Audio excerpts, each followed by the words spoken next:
Damas y caballeros, tengan un buen día y sean bienvenidos a su canal de Netandino. El día de hoy vamos a hacer la retransmisión del CES 2019, donde AMD presentará algunas primicias de los equipos que tiene en este evento.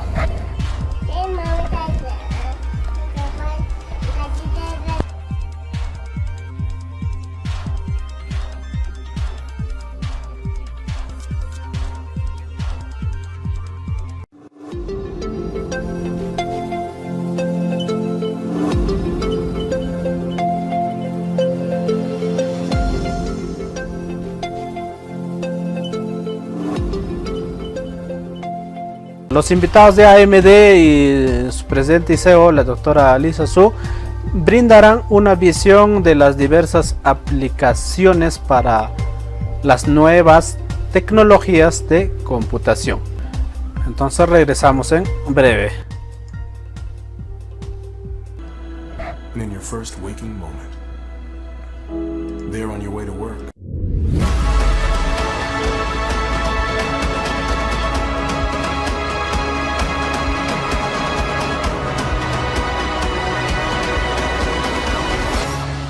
Ladies and gentlemen, please welcome the President and CEO of the Consumer Technology Association, Gary Shapiro.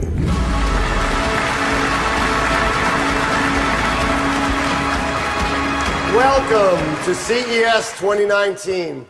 I so much hope you're enjoying the show so far. You know, we had some outstanding keynote presentations during opening day yesterday. IBM Chairman, President, and CEO Ginni Rometty discussed new technologies such as AI and quantum. And Verizon CEO Hans Vestberg gave us a deep dive into the potential of 5G. Today, I have the pleasure of introducing another extraordinary technology industry leader to the CES stage, Dr. Lisa Su, President and Chief Executive Officer of AMD. AMD, yes.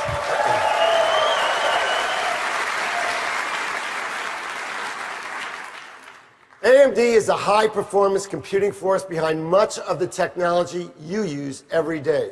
Whether it's a personal computer, a game console, or some of the world's most powerful servers. This year marks AMD's 50th anniversary, delivering high-performance computers and graphics technologies. During that time, they have consistently pushed the envelope when it comes to creating some of the industry's first, best, and fastest processors. In 2014, Dr. Lisa Su took the helm of AMD and led the company to several significant achievements.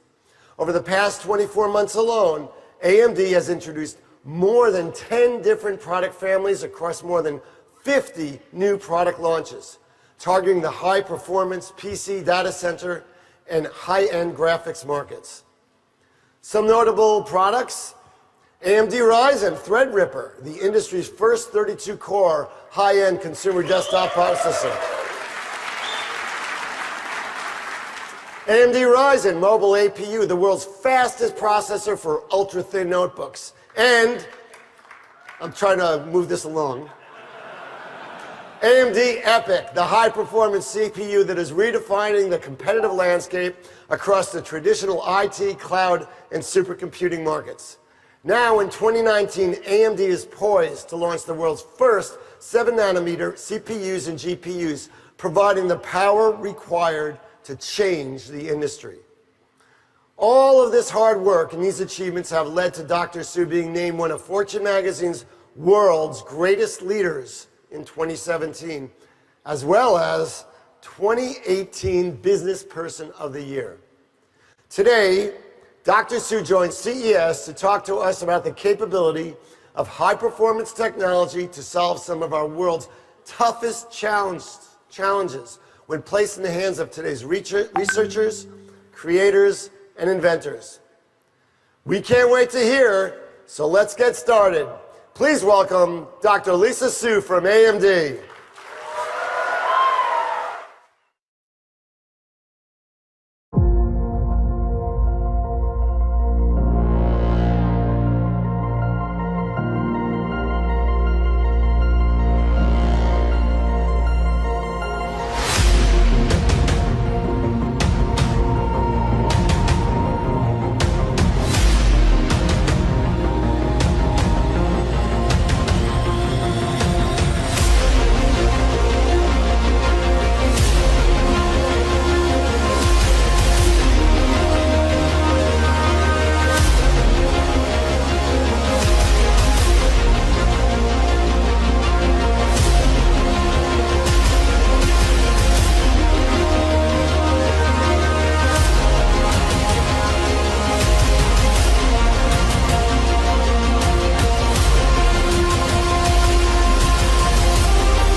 Gary, for that great introduction. And boy, does this look like a great crowd here in Vegas. Thank you all for joining us here today, and to all of you who are watching the CES live stream on the live stream. This is a really significant moment for AMD, and it's a significant moment for me. It's actually the very first time that we are giving a keynote here at CES, and I'm really excited to have the opportunity to explore the future of computing and graphics technologies with you this morning. I am honored to lead one of the world's most innovative companies. At AMD, we are focused on providing high-performance computing solutions, powering some of the most interesting and most important applications in the world today. Now, Gary mentioned this year is AMD's 50th anniversary. AMD was founded actually as a Silicon Valley startup. We started with just dozens of employees, and we were focused on leading-edge semiconductor products for a broad set of markets. But from those humble beginnings, we have now grown into a global company of almost 10,000 people. And we actually stand every day for pushing the envelope in high-performance computing. Just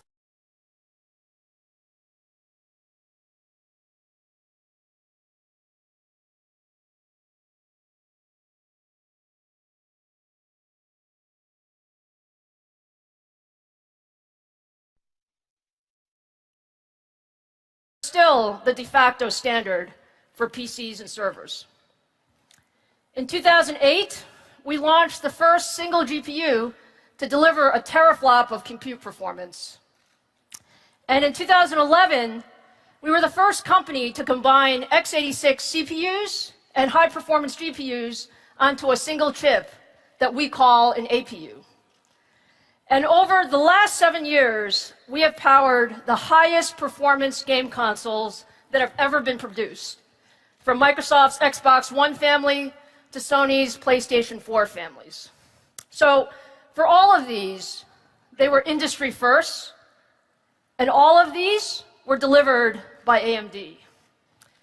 Now that you know just a little bit more about us, let me focus on some of the trends that are shaping the next few years. I feel actually incredibly lucky. It's an incredible time to be in the semiconductor industry. You know, if you think about it, we're actually at a point where the growth in the number of connected devices has transformed virtually every single industry. And if you take a look at some of the market research, there were 15 billion connected devices in 2016, and that number is expected to double by the time we get to 2025. So over 34 billion connected devices. And even more importantly, I think what's really important is the volume of data. Just the amount of data that we're creating with all of those devices. We're expected to grow that by over 10x over that same time period. That's 175 zettabytes. 175 trillion gigabytes of new data in just 2025 alone.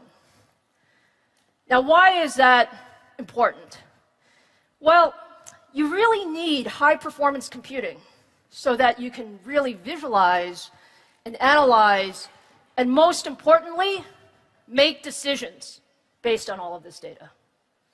So when we look as an industry, what really excites us is how do we deliver all of that computing performance? How do we keep on that trend line so that we can accomplish all of this with high-performance computing? And what I would say is to do that, it's going to require new approaches and new innovation. And frankly, it's a phenomenal opportunity for all of us to create new leaders. So, when you take a look at what's governed our industry, we keep talking about Moore's Law. Moore's Law is something that has been around for a long time, and it's really governed the pace of innovation in the semiconductor industry. So performance doubled every 2 years, and we got more transistors per unit area, and that was really good. But frankly, life got a little bit more difficult. So over the last 10 years, that trend has gotten a lot slower. And what that means is that the time between the introduction of new manufacturing technologies has actually increased as scaling has become much, much more difficult. So from an industry standpoint, it places a really significant premium on innovation. Innovation around design, innovation around architecture, and all of that is necessary so that we can keep powering all of these new devices. And so at AMD, this is what gets us up every morning. This is what we focus on. We focus our innovation on how to get that trend line above and beyond where we currently are. And there are two main thrusts that we believe in. The first one is heterogeneous computing. And what that is, we have so many applications in today's world, whether you're talking about the cloud or you're talking about at the edge, and you need to use the right computing for the right application to achieve the best possible performance. And delivering that requires CPUs, it requires GPUs, it requires some accelerators from time to time. And the important thing is, how do you put those things together in a heterogeneous solution? Now, at AMD, we pride ourselves in putting together solutions, putting together CPUs, GPUs, optimized in a system environment. And during this next hour, I'm going to show you some of that technology in action. The second important thing, and this is what a lot of us in the industry are focusing on, it's pushing the bleeding edge of high-performance computing. And what I like to say, what's so exciting about tech is, we have to decide beforehand. We make decisions today that will affect us 3, 4, maybe even 5 years later. And you don't know if they're going to work, frankly.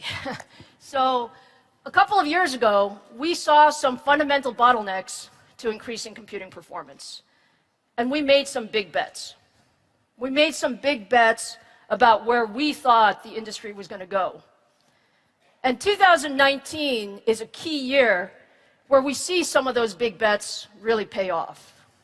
So today I'm going to show you some of the things that will get us a significant inflection point in performance.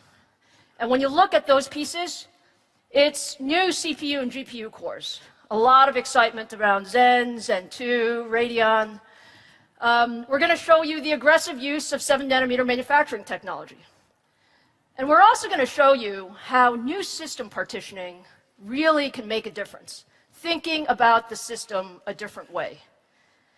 I'm also really happy to say that we'll be joined on stage today by a number of our really good partners to really show you how that performance really happens in action and what's possible across a number of important end markets, things like content creation, gaming, cloud computing, and even supercomputing. So, with that as an introduction, let me get started and talk first about high-performance PCs. The PC market is actually a really interesting market. If you take a look at it, the installed base of PCs worldwide is about 1.5 billion.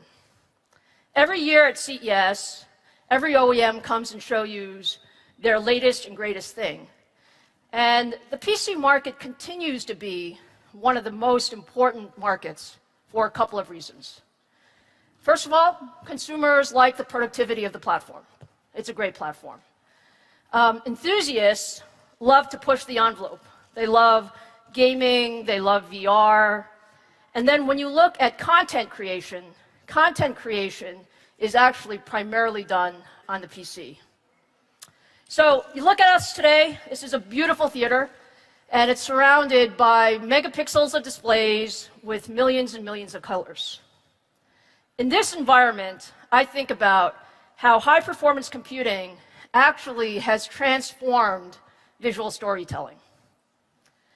Creators are amongst the most demanding, and they're most vocal, but also the most passionate AMD users, because they really benefit from every ounce of performance. And so whether you're talking about the latest MacBook Pros or iMac Pros, which are exclusively using AMD discrete graphics, or you're talking about high-performance workstations. All of these desktops are the tool of choice for the most demanding creative workloads like 3D modeling, rendering, game development, and virtual production. So let me just tell you a little bit about the tech in this market. In 2017, the best processor for creators had 10 cores and cost over $1,700. We knew that we could do better. We knew it. And so we created Threadripper.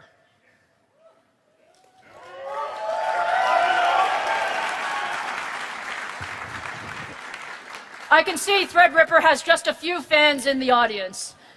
Look, Threadripper is the #1 selling high-end desktop processor. And why is that? Because for that same $1,700, you now get 32 cores and 64 threads and leadership I/O and leadership memory bandwidth. And that's nearly 3x more performance and 3x more capability delivered to the creators in just a few years. And if you just look at that from a performance per dollar standpoint, there you have it. There you see the step function increase when you really put your mind to innovation. And so for this group of users who need every last bit of performance, Threadripper is a game changer. So let's hear a little bit about how Threadripper is actually used in the world of virtual production. Fox VFX Lab is now the virtual production front end to all Fox projects. Virtual production, it's kind of two words Jim Cameron and I kind of put together. We couldn't fly a film crew to Pandora, so we had to come up with a way to do this, and by sort of mishmashing all of these various technologies together, we were able to, film the movie in a motion capture space similar to what you're seeing here. Our storytellers get to live in a completely virtualized environment, put on a VR headset, look around, see the world at scale, see their actors playing the parts of those characters in real time. Virtual production couldn't really exist before you could do motion capture practically on set, and that required a lot of compute horsepower. There's no question about that. What's the best possible piece of hardware that we can use to help our storytellers work as quickly as they can? Time is our most valuable asset. A director or a producer walking by, they're not going to sit around and wait for something to render. They want to see it now. When the Threadripper showed up, that was like the coolest band these guys had ever heard came to town and played a show for them. Light baking for us is a big deal. With the Threadripper machines, with all the cores in them, that gets done a heck of a lot faster. The Threadripper has kind of created this kind of shadow empire of rendering capability. With the Threadrippers, we were seeing a 20-30% increase just right out of the gate per artist. Having AMD facilitate that acceleration is instrumental to what we're doing here.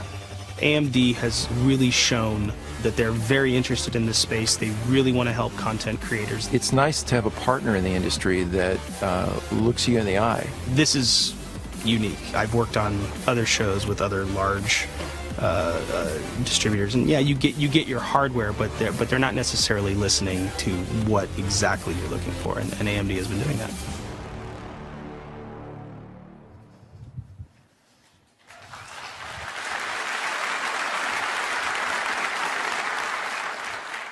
It's really, really great to see how the creators at Fox VFX have really taken advantage of Threadripper and everything that it offers to redefine the creative process. And we're going to talk more about desktops for AMD later on. But now let's go to the other end of the PC spectrum, the ultra-thin notebook. 160 million notebooks will be sold this year. Users around the world are actually choosing the ultra-thin form factor, and it's the fastest growing PC category. And our vision for ultra-thins is actually pretty simple. We want to bring desktop level performance to a thin and light notebook with all-day battery life. And we really showed this at last year's CES with the introduction of the AMD Ryzen mobile processor with Radeon VEGA graphics in the first generation. At the time when we launched it, it was the world's fastest processor for ultra-thins. Now, this week at CES, earlier this week, we actually introduced our second generation Ryzen mobile processor.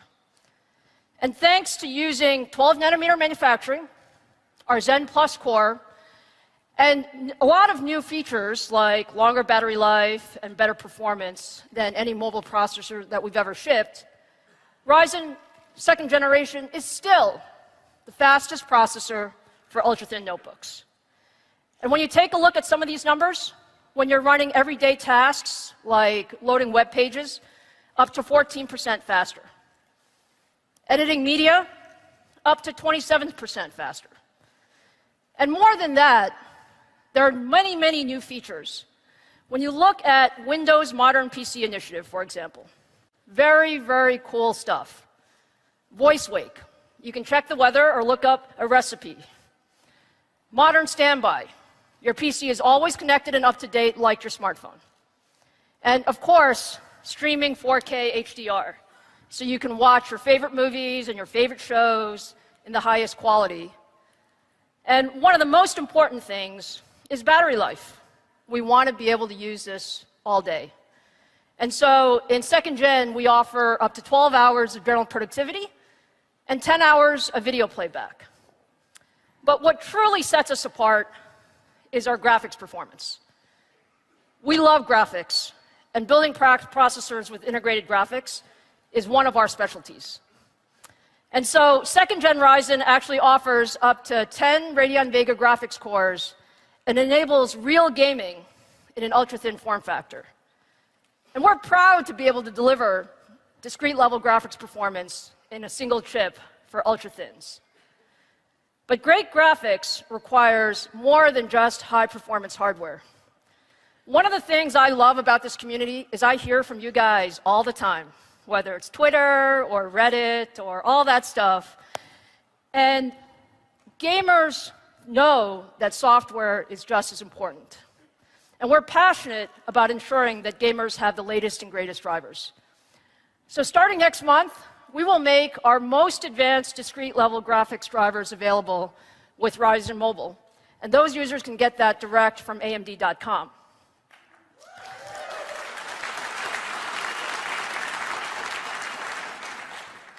Now, the chips are great, but all of this innovation really comes together in new systems from the world's top OEMs.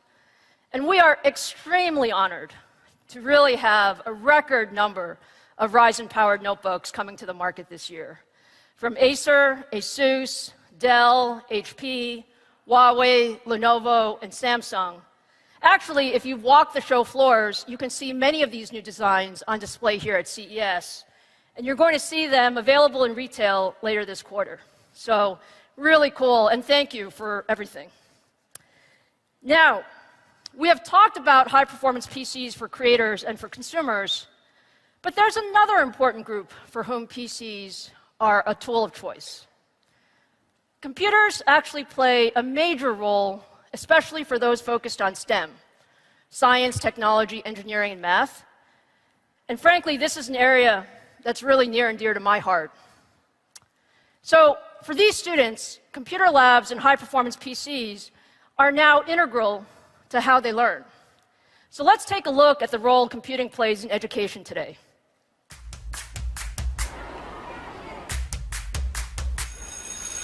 So we were founded in 1938 as a school for highly achieving students. We've always had a focus on STEM, on science, technology, engineering, and math. We have courses in C++, game development, app development, quantum computing, and supercomputing. We have kids who specialize in machine learning, who do artificial intelligence. There is a very high likelihood that they will rise up to be leaders in trying to solve the problems. And to be these future leaders, future engineers, to be innovators, they really have to be lifelong learners. I think that one of the biggest changes I've seen is how we use technology to enhance education. We have amazing technology available to us, motion detectors, force meters, things that really in the high school level most people don't have access to.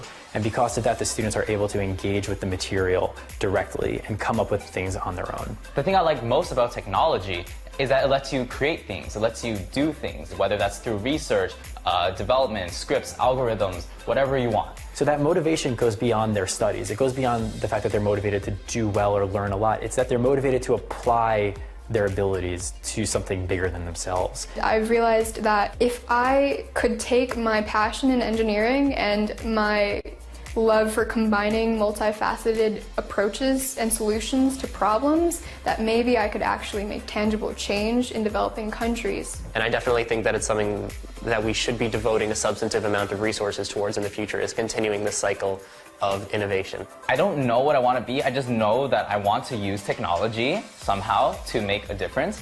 Every single day I'm learning new things about the people around me, and then in turn seeing where we connect and maybe how we can make the world a better place. All right.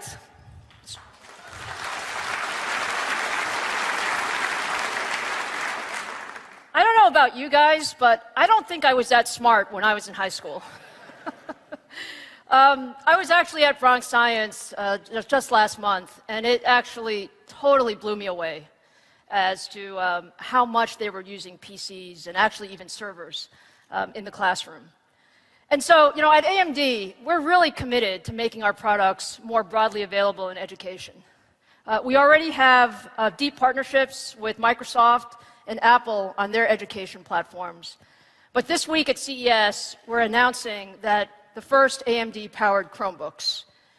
And when you look at Chromebooks, starting with the Acer Chromebook 315 and the HP Chromebook 14, leading global OEMs will release multiple AMD-powered Chromebooks this year. We've actually gotten really great reception. And I think the idea is that we want a broad ecosystem. And so it's our job to bring technology to the broadest possible ecosystem. So thank you very much for the support on Chrome.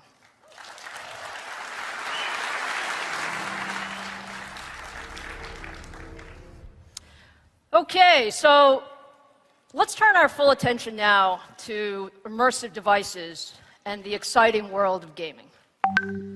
AMD is the only company that delivers high-performance CPUs and GPUs for PCs, consoles, and cloud gaming.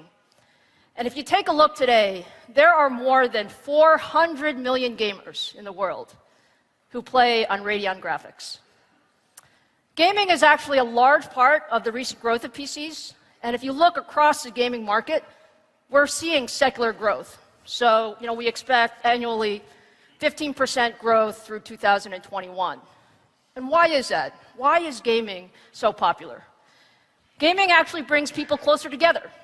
It helps connect them with their friends and their family. Gamers also love technology, and they have extremely high expectations. And so they provide us with great feedback on our products. And that's why we love all types of gaming at AMD. So let's start our exploration of gaming with one of the best people in the industry on this subject and a great friend of AMD. Please welcome to the stage Head of Gaming at Microsoft, Phil Spencer.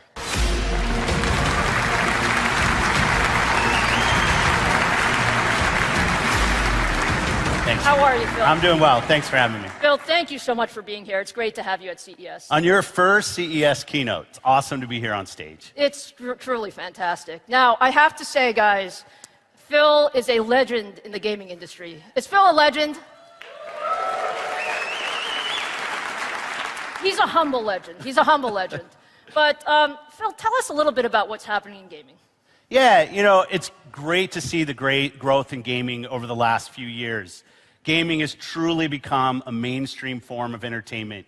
You see games now that are talked about on the morning news. You go to schools. A lot of kids' first introduction to technology is through games. Games like Minecraft, games like Roblox. It's just such a great on-ramp to our youth and for all of us to come together and entertain each other. No, that's no question at all.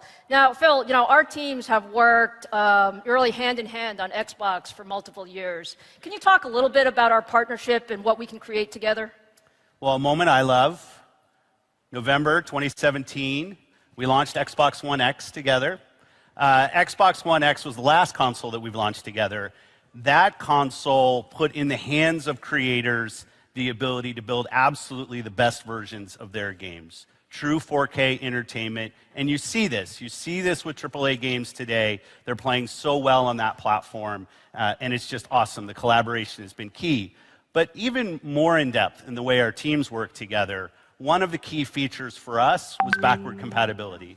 The fact that today's Xbox One console can play games from the 360 generation and even the original Xbox generation, which required work at the silicon level to make sure. It was a lot of work, Phil. It was. Okay, just saying. But not only does it play those games, it actually plays those games better than the original console. And to think about that, those games were created at a time they had no idea that an Xbox One X would be there, and the games are running fantastic, and that was due to the great partnership that we have. Yeah, no, thank you. Look, we are really, really proud of our work together on Xbox. I think our teams are, so motivated. And, when we look at Microsoft in gaming, I mean, you've been in gaming for a long time, but it seems like recently gaming has become even more important for Microsoft. Is that true? Yeah, the Satya Nadella, Microsoft CEO, and I, we were talking a lot about what gaming could mean for Microsoft. There are about 4 billion connected consumers on the planet today, and about 2 billion of those play video games. Just think about that, half the connected world playing video games. It's the scale of market that Microsoft should be a part of. And I said for a lot of today's youth, their first introduction to compute is through some form of video game that they're playing. Gaming's also going through a digital transformation that both of us are seeing in so many industries. The cloud is playing a more and more important role in for game developers today, and the local devices are enabling people to play all kinds of games across all kinds of devices, which is just a perfect area for Microsoft to be focused, and I get to keep my job, which is something that I love, so that's good. Well, look, we love that vision. We love 2 billion gamers.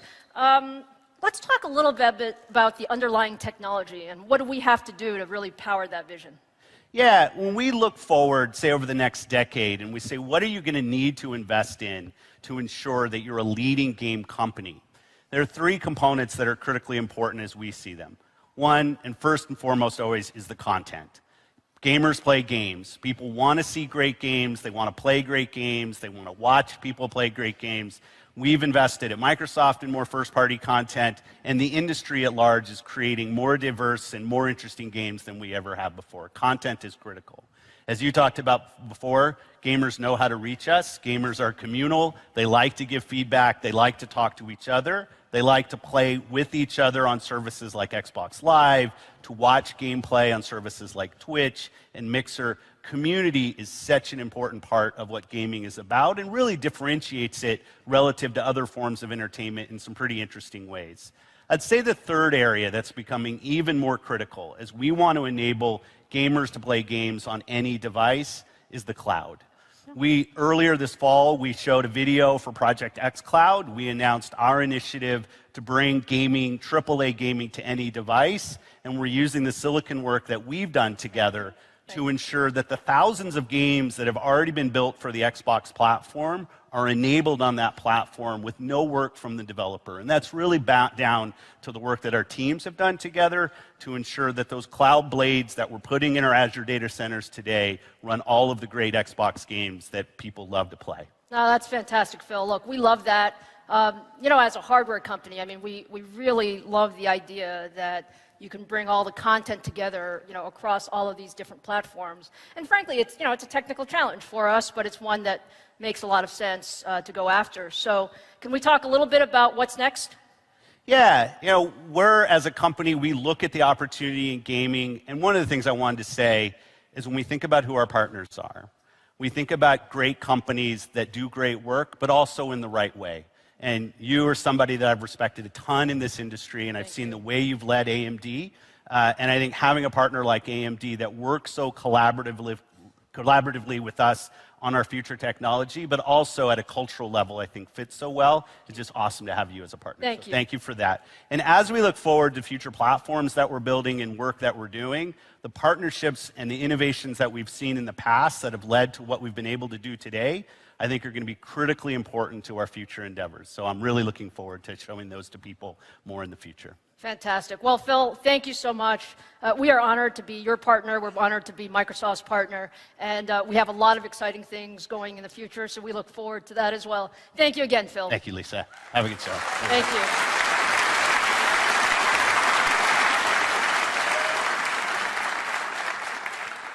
Look, I hope Phil's perspective on the future of gaming is as exciting for you as it is for us. Because we really believe this. We really believe we can make this happen. And we can't wait to make all of this a reality. But in the meantime, there's a lot for PC gamers to get excited about today. So last November, we launched what PC World called the new 1080p gaming champion, the Radeon RX 590. The 590 is a perfect card for PC gamers who play on 1080p monitors. And frankly, that's 2/3 of the market today. The 590 also is our latest graphics card that supports Radeon FreeSync technology. And FreeSync is an industry standard that syncs up the GPUs and the monitors so that gamers can experience a tear and stutter-free experience. And because it is an industry standard, you get all of this gameplay with no additional cost. Now, FreeSync is really, really popular and just gets bigger. It's the world's largest ecosystem for adaptive sync, and we have more than 550 gaming monitors and TVs that now run on FreeSync, and that's growing every single day. It's really an experience that you must see to fully appreciate. Another area that we're very proud of is our Radeon software. This is actually the fastest ramping part of our business in terms of really getting the software needed for all this capability. Over the past 4 years, we have delivered day zero driver support for over 100 AAA games at launch. And just last month, we released the Radeon Software Adrenaline 2019 edition. So you get performance improvements across some of the popular titles, but we've also added quite a few features in Radeon software. Things like one-touch GPU auto overclocking, in-game instant replay, the ability to stream from to your phones and tablets and even VR headsets. So all of those have come together in a great ecosystem. But as I said, we know exactly what's on gamers' minds. And there is a very passionate group of gamers and creators we've been getting something ready for as well. AMD loves gamers. AMD loves high performance. So for all of our Radeon fans, it's time to meet the next generation of high-performance gaming GPUs.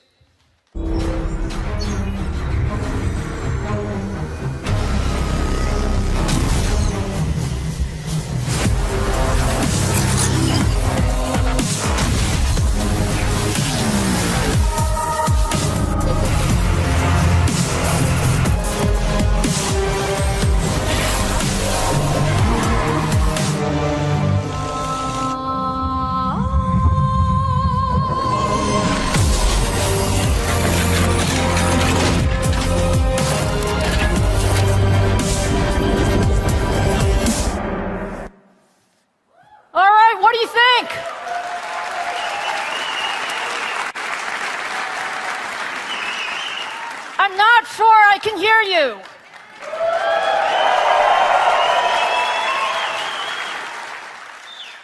Today, I'm really, really happy to show you for the very first time our new high-end GPU for gamers and creators, AMD Radeon 7.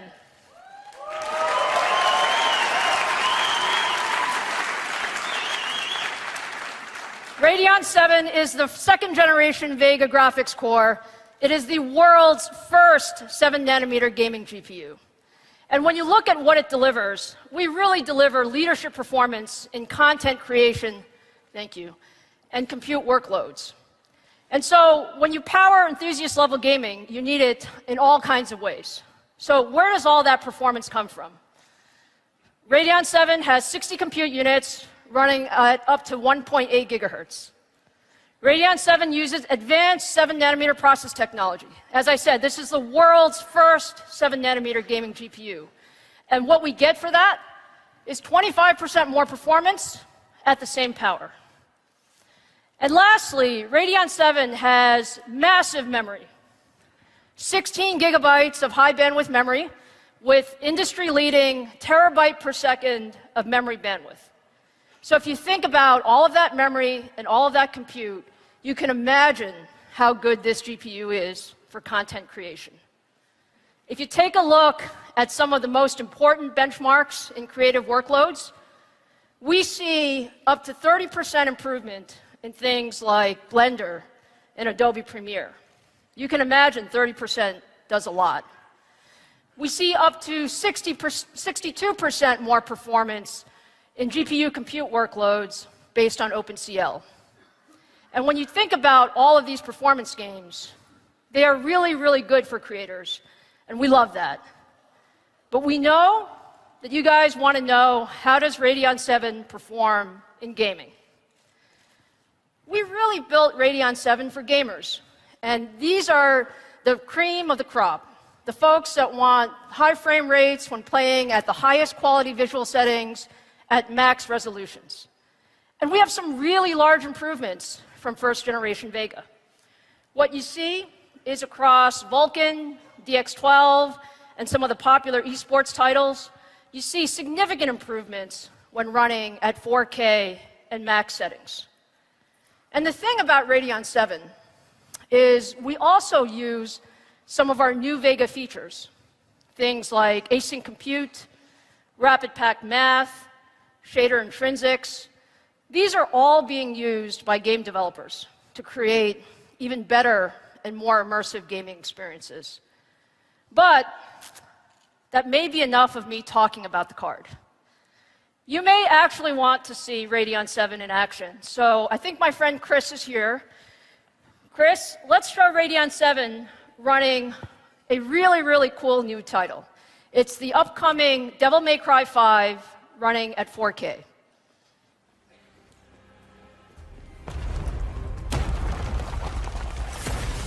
So this is the first time that Devil May Cry 5 is being shown, running on Radeon 7. And it's the latest version of the successful Devil May Cry action-adventure feature series from Capcom. AMD has actually worked very closely with the development team to optimize the game engine to create the photorealistic characters and some of the environments that you see here. And if you take a look at the performance, we have the frame rates up there. You can see the game is running super, super fast in 4K ultra settings, way above 60 frames per second. So there you see it. I want to give a really, really big thanks to our partners at Capcom for letting us show DMC5 before it launches. This title launches March 8th, and we're really excited to be working with Capcom on it. So thank you very much, Chris.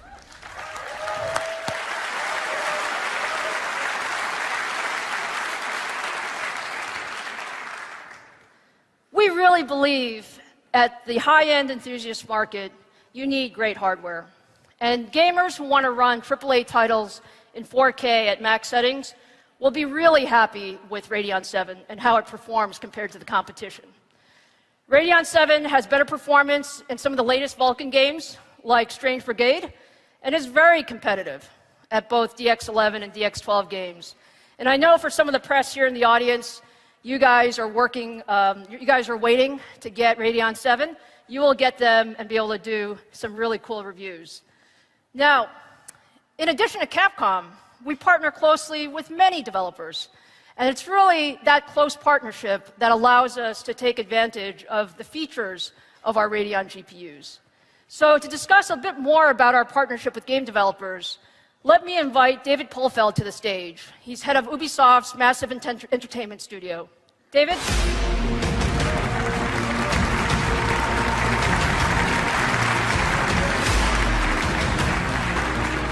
How are you, David? Good, fantastic. What a huge crowd. It's a great crowd, isn't it? It looks fantastic. Thank you, by the way. David joined us all the way from Sweden, so we really appreciate it. David, we are so proud of the partnership that we have with Ubisoft. We've done some great, great work together across Far Cry 3 and 5, The Division, Rainbow Six, and a few others.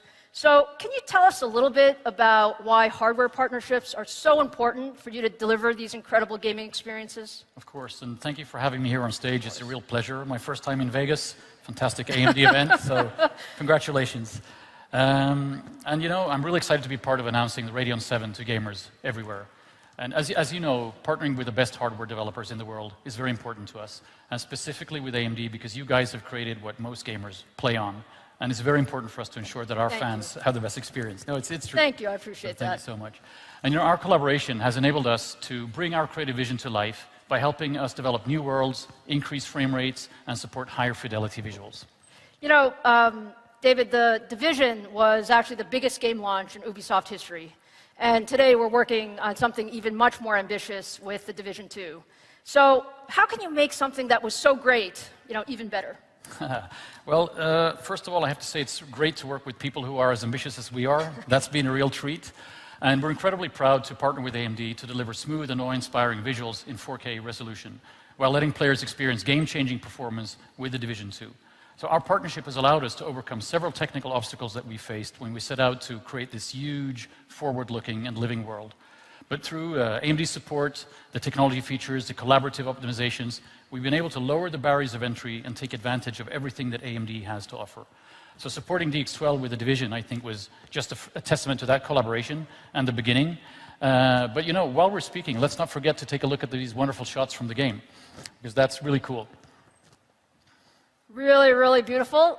David, thank you. I think this is the first time anyone's seeing this, right? So, rendering on all of those details at max settings and 4K resolution must require some pretty powerful GPUs. Oh, completely.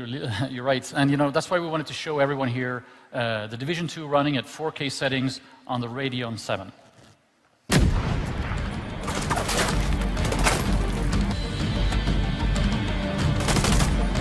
It's on me!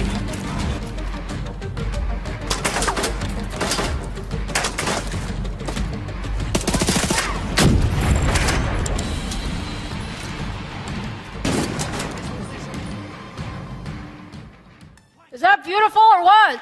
Woo! Thank you. I guess, welcome to Washington, I guess. And I just want to take this opportunity to thank you for building what we need based on our feedback that we've been having very, very tight dialogue when we were working on this. And it's not just with the hardware, it's also with the open source tools, GPU open, and I think it's one of many great examples of AMD listening to all of us. And it clearly shows, I think, in the world we built with the Division 2. That is absolutely, absolutely gorgeous. Now, if you look at the collaboration between our engineers and your Snowdrop engine development team, it is incredibly good. So what can we expect to appear in the Division 2 as a result of all that work? Well, the collaboration will translate into better performance and more realistic graphics for gamers. So at launch, the Division 2 will support the full set of advanced Radeon technology features. Thank you, by the way, that's fantastic. No problem. And DX12 with async compute is especially important for us because we want to open up this experience to as many players as possible. That's fantastic. Look, we love the fact that you're using our tech. I mean, it's really great. It's why we build it, frankly. Well, we love it too, so we're just having fun. Look, as exciting as it is to work on graphics together, CPUs are also really, really important. Can you tell us a little bit about your experience with Ryzen? I'd be happy to, because the Ryzen is really a beautiful piece of hardware. And, the cores and the threads are allowing us to bring better performance and tighter gameplay to so many people. And at the end of the day, games are created on PCs. So it's an incredibly important platform to us. And we're super committed, and we wanted to show you that we're here to make the best experience possible on PC with AMD, but for everyone. I think you have made a lot of PC gamers really happy today. So, David, thank you for this close partnership. Thank you for everything that you've done. Thank you for letting us look at Division 2 on Radeon 7. We can't wait for the game to come out and for gamers to experience. I can't wait for it to come out either. But thanks for having me, and good luck with everything. Thank you. Thank you. Bye-bye.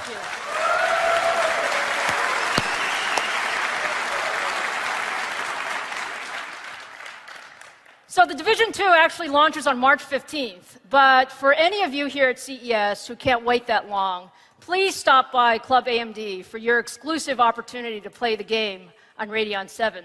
And I also have a couple of other things to say. We will be announcing that for a limited time we will bundle Division 2 with Radeon 7 and select Ryzen 7 and Ryzen 5 second-generation processors. And all of that is really to show you the power of our hardware with this great title.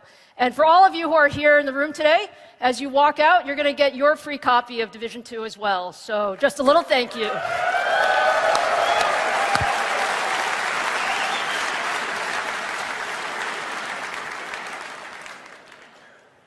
Okay, so look, we talked earlier about how gaming is increasingly social. And esports has become one of the fastest growing spectator sports in recent years. And the popularity is really only increasing. 6.6 billion hours were spent watching esports in 2018. 6.6 billion. That's mind-boggling. And if you look at the number of esports viewers that are expected, we expect that to be almost 600 million by 2021. And from our own experience, I can tell you the top 5 games played on high-end AMD GPUs are all esports titles. One of the leading teams fueling this popularity is Fnatic. And for those of you who maybe aren't familiar with Fnatic or haven't seen an event, let's take a quick look at what it's all about.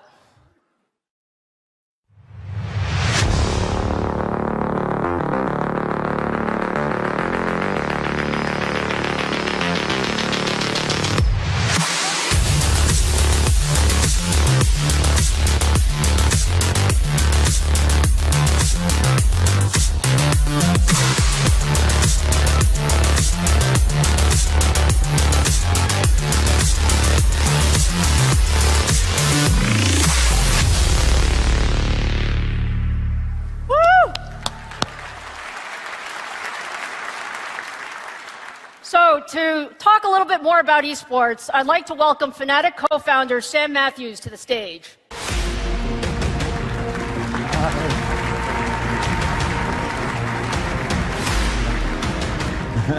Hi, Sam. How are you? I'm great. Thanks for having me. It's fantastic to have you here at CES. Tell us a little bit about what esports is all about. Definitely.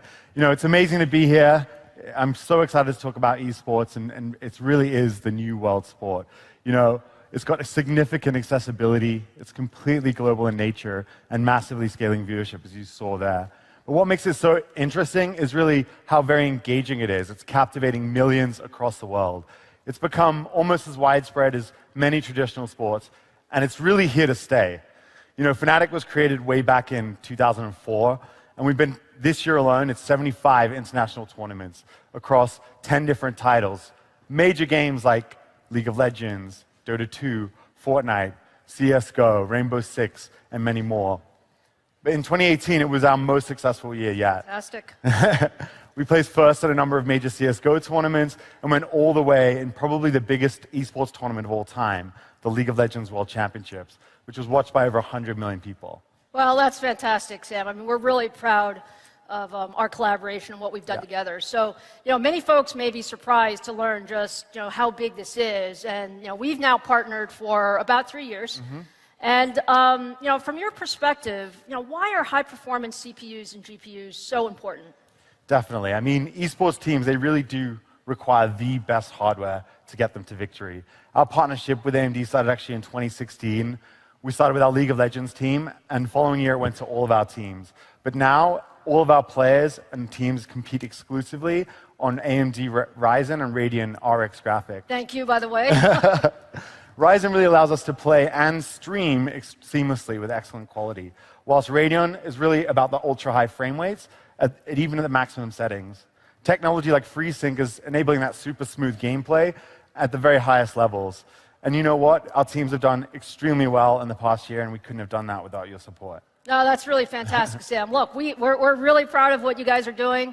You know, one thing, I think most people don't normally think of esports as needing high-end GPUs. So why are high-performance GPUs like Radeon 7 so important for esports? Yeah, definitely. I mean, more so than any other sport, esports is reliant on its hardware. You know, with the right hardware, our players have a noticeable advantage over the competition and really helps to improve their performance. Our players and teams' livelihood can sometimes literally depend on the performance of their PC and their graphics card. That's why all of our players are powered by the best AMD PCs to both qualify and train for major tournaments. A great example of this, our Dota 2 team, currently the top team in Southeast Asia, relies on this performance to qualify for the International, which is the biggest Dota tournament. With $25 million on prize money on the line, you can understand how the performance has a massive financial implication. This is pretty big business you got here. Yeah. The same goes for all the other teams, you know, whether it's Counter-Strike, League of Legends, or Rainbow Six. No, that's fantastic. I mean, look, that's what we build for, frankly. Yep. So, you know, Sam, we have a lot of folks here in the room, and I'm sure a lot on the live stream that are gamers, and they want to play like the pros at home. So can you help us understand what the ideal setup is, for esports teams? Definitely. I mean, players generally, they play on 1080p, and they really want to maximize FPS. That's number one. Monitors should be at least 144 hertz, but most teams are making their way to 240 hertz if they're not there already. And GPUs like Radeon 7 really enable that to run smoothly. Low latency is also critical. Sometimes the difference can be between a winner or a loss. And technologies like FreeSync, again, help players to address this. Streaming is increasingly an important part of what we do. It's really amazing, by the way. So. And the PCs need to be powerful enough because it drives so much engagement and income for our audience. Ryzen and Radeon are ideal for streaming and high quality. And as you can imagine, Fnatic's ability to attract new talent really depends on our reputation, performance, which is directly impacted by the hardware we use. Yep, no, that makes perfect sense. Look, congratulations on everything that you guys have done in 2018. I know you're really excited about 2019. Yep. And we are really pleased to announce today that we're going to upgrade all of your teams to Radeon 7 in 2019. So. Amazing. I'm sure my team is going to be super thrilled. That's fantastic. Thank you so much for having me. Honestly, this year has been an amazing year for us, and we look forward to continue the support of AMD. Fantastic. Thank you so much, Sam. Thanks so much. Thank you.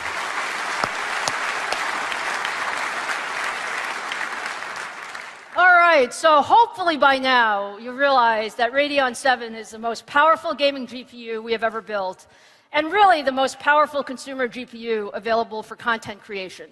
It's really the best of both worlds. And I'm happy to announce today some more specifics on Radeon 7.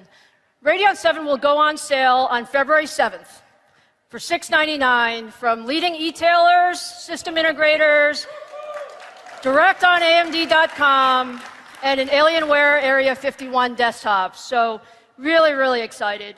And we're also saying for a limited time, Radeon 7 will become bundled with Resident Evil 2, DMC5 that you saw, and The Division 2. So what do you think of that?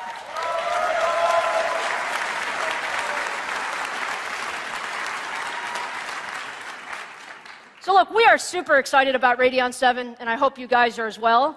But I'd also like to wrap up our gaming discussion with one more partner story, just to show you the depth of what we do. If you look today, we stream music, we stream applications, and we stream video. So the question is, why not AAA games? This morning, I'm pleased to announce for the first time that AMD has been working closely with one of the leaders in cloud computing. AMD, together with Google, have been working to bring game streaming to life with the Project Stream program launched last October. Google chose to test Project Stream with one of the most demanding games out there, Assassin's Creed Odyssey from Ubisoft. And if you take a look, all you need is a Wi-Fi connection and a Chrome browser to stream the game from Google's AMD-powered cloud servers in high-fidelity 1080p at 60 frames per second. So just take a look at some of the capability.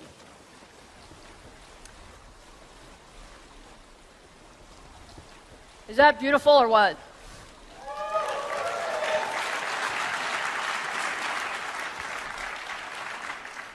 The reception has been really great, and it's really clear to see why. Pushing that many pixels through a small pipe is incredibly difficult. It requires deep engagement across hardware and server providers, as well as game developers. And because even if you have just 1 second of buffering, this thing would be unplayable. We worked very closely with Google to optimize this experience with our cloud-based virtualized GPUs. And it's really so that gamers could get that same experience they have come to expect on their PC delivered in their browser. That's why we are so proud that Google has selected high-performance AMD Radeon Pro GPUs based on our VEGA architecture to power Project Stream.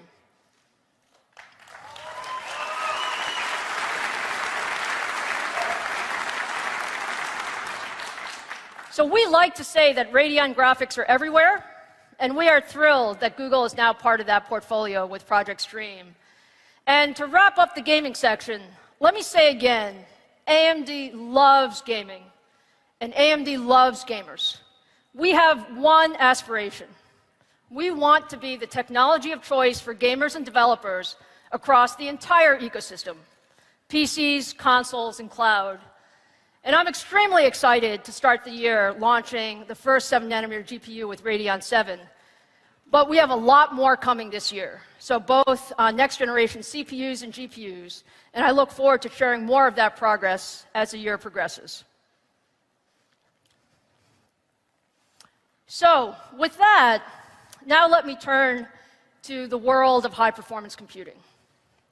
If you take a look, over the coming years, we have an incredible opportunity to solve some of the biggest challenges we face by applying more powerful computing and artificial intelligence to key problems.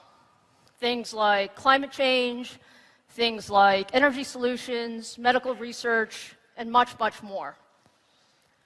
In 2017, we took a big step forward to address this market with the introduction of our AMD EPYC server processor. If you take a look at EPYC, what it does is it combines more cores, more memory, and more I/O to offer leadership performance at every price point. And it has been a tremendous, tremendous first year for EPYC. There are more than 50 EPYC platforms that are now shipping from the leading server providers. And AMD is also winning in the biggest cloud environments. Microsoft Azure offers their highest performance big data and HPC instances on EPYC. Amazon offers EPYC on their most powerful cloud instances. And if you use AWS, you can save 10% or more by simply migrating your instance to EPYC. And the process takes about 4 minutes to do. Really, really simple. And then if you take a look at the floating point performance and the memory bandwidth of EPYC, this is really the ideal platform for supercomputing.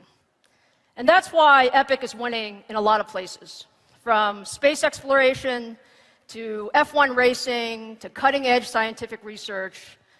To give you a little bit of an idea of why EPYC is so important, let's hear from the researchers at Oregon State University. We do a very extensive amount of work that ranges from genomics research, where we actually assemble genomes and annotate genomes, all the way to where we're doing deep learning and machine learning and run simulations of different things like modeling species diversity in forests. The Center for Genome Research constantly reevaluates its HPC needs. We have individual departments pushing through between 500,000 to 1 million jobs a year. So the hardware has to be able to embrace that. We know that the hardware has to be able to handle that. The major workload that the EPYC platform is enabling us to do new research is basically just handling simultaneous multiprocessing jobs. It's the thread count that really matters. The bacteria I study have no cure, so detecting them quickly and carefully is really important for preventing disease, as they cause millions of dollars in damage every year in agricultural systems. What we are able to do is to sequence the genomes of hundreds of thousands of these bacteria, investigate their gene content, and compare it to bacteria that don't cause disease. On our previous systems we had, this type of analysis would take 10 days to run, but with the EPYC server, we were able to complete them in 2 days. The evolution of AMD seems to be on task with how research computing moves forward, and we plan to continue our relationship with them because they help us reinvent how we're doing our science.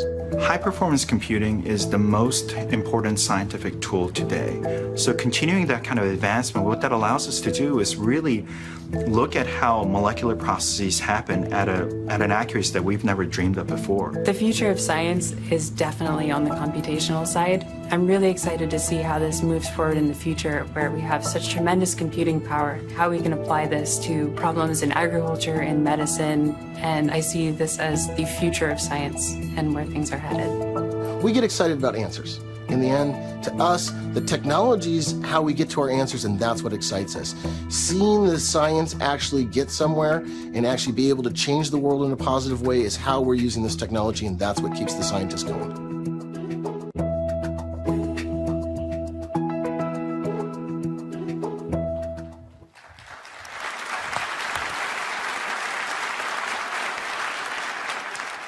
So those are pretty significant gains you're seeing in performance from OSU with EPYC. But it's clear they can use much, much more computing. So in 2019, that's exactly what we're going to do with the next generation EPYC processor. Second gen EPYC is powered by our new Zen 2 processor core and built using the world's most advanced 7nm manufacturing technology. And I will go so far as to say that we believe it is the best server processor the world has ever seen.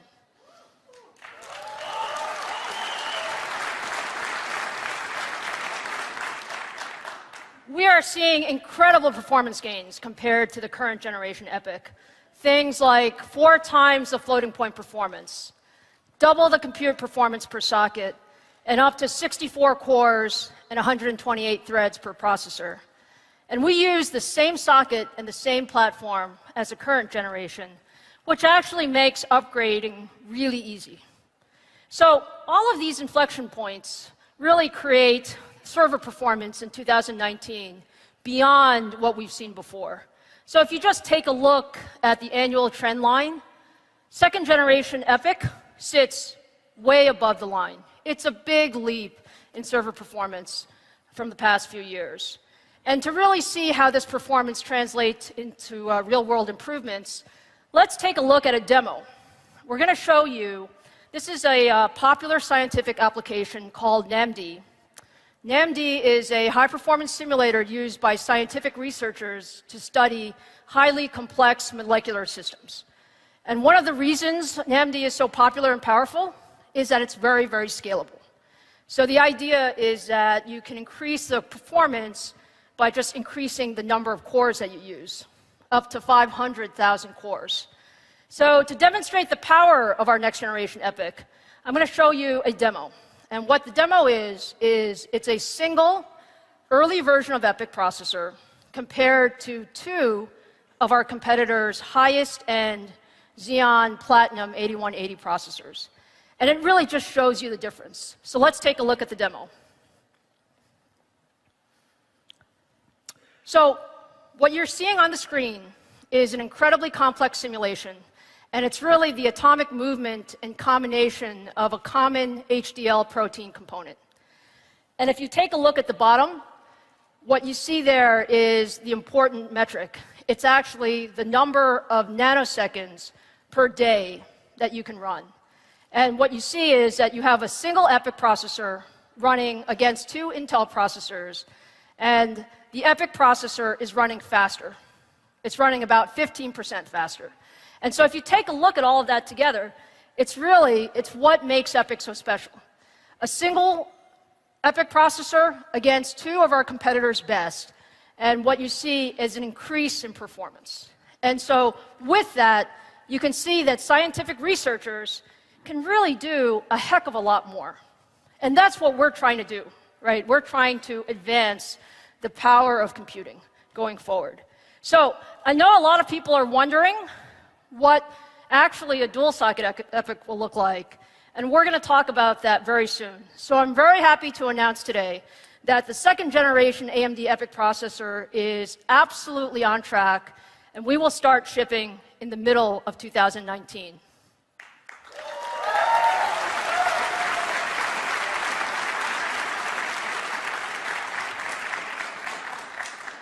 Okay, so as exciting as EPYC is, and you know, we're very, very excited about EPYC, I've got one more big thing for you today.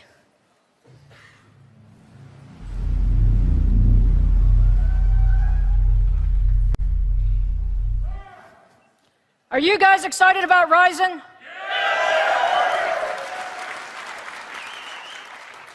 I love you guys, by the way. I love you guys. Look, our mission with Ryzen has always been clear, okay? Our job is to push the boundaries of what can be done by a desktop processor. The 3rd gen Ryzen processor is the next big thing in that mission.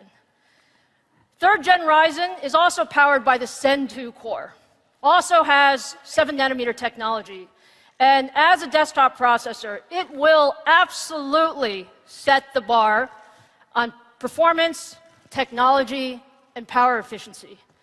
And to show you a little bit, I'm going to give you today the first ever public preview. No, it's a preview of what next-gen Ryzen can do. So let's take a look. Let's begin with PC gaming. My friend James, are you ready? Okay, James, let's show the audience what we got here.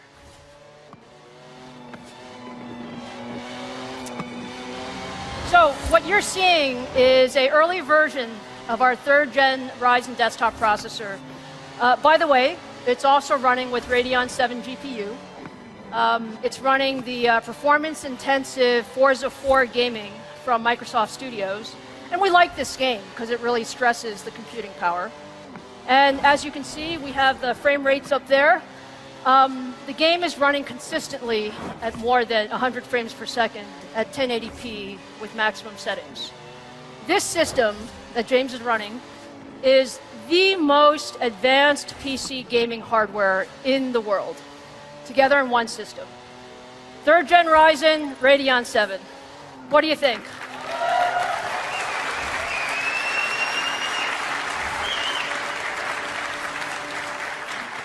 Thank you very much, James. Good job. You didn't crash. Thank you. He was worried, by the way. I was worried, too.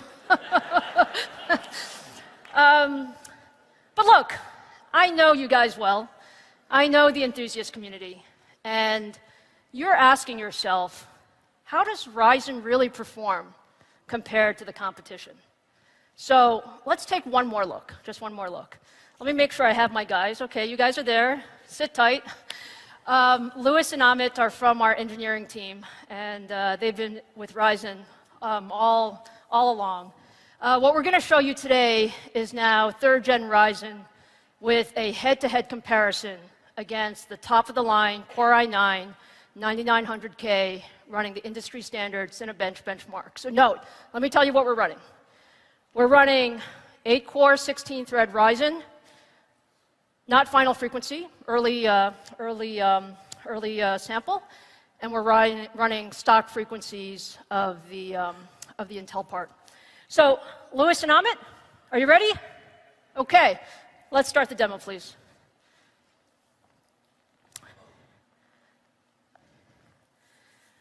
So, Cinebench is going to run for a little while. What you're also seeing, just so you know, are the powers. These are the system powers that you see from each. And as I said, the image on the left is the competing processor. The image on the right is Ryzen. And what you can see, let's take a look at the Cinebench scores. Ryzen looks like 2057. Our competitor is running at 2040. So that sounds like a win. Does it sound like a win?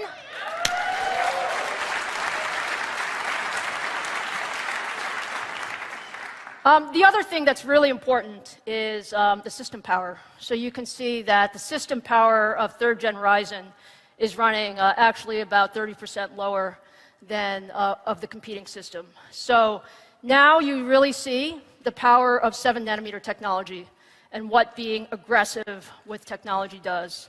So thank you, Louis and Amit. Great job.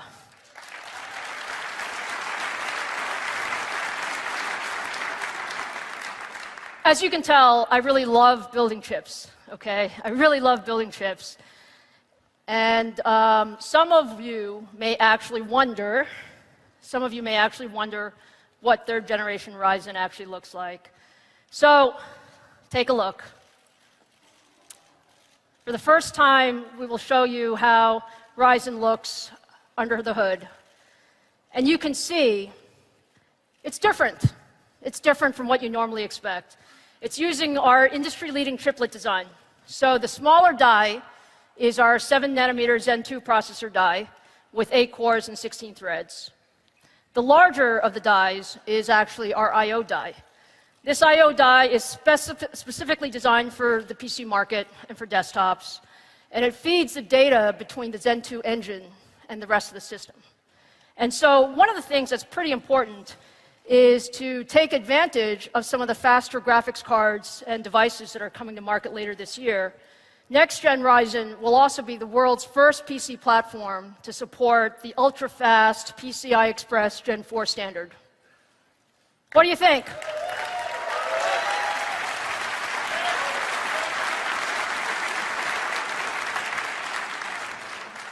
I guess I'll keep the chip.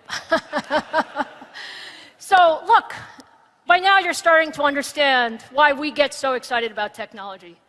Being first to 7, really pushing the envelope on system architecture, 3rd gen Ryzen is aimed at leadership, true leadership.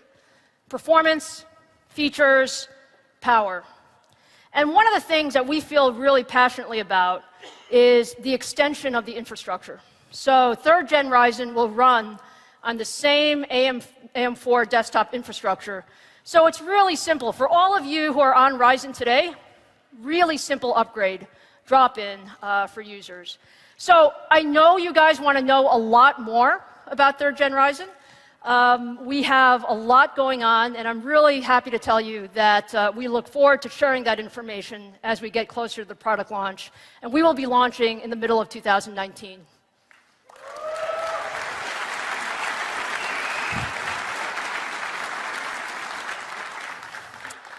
All right, so look, today I've shown you a lot.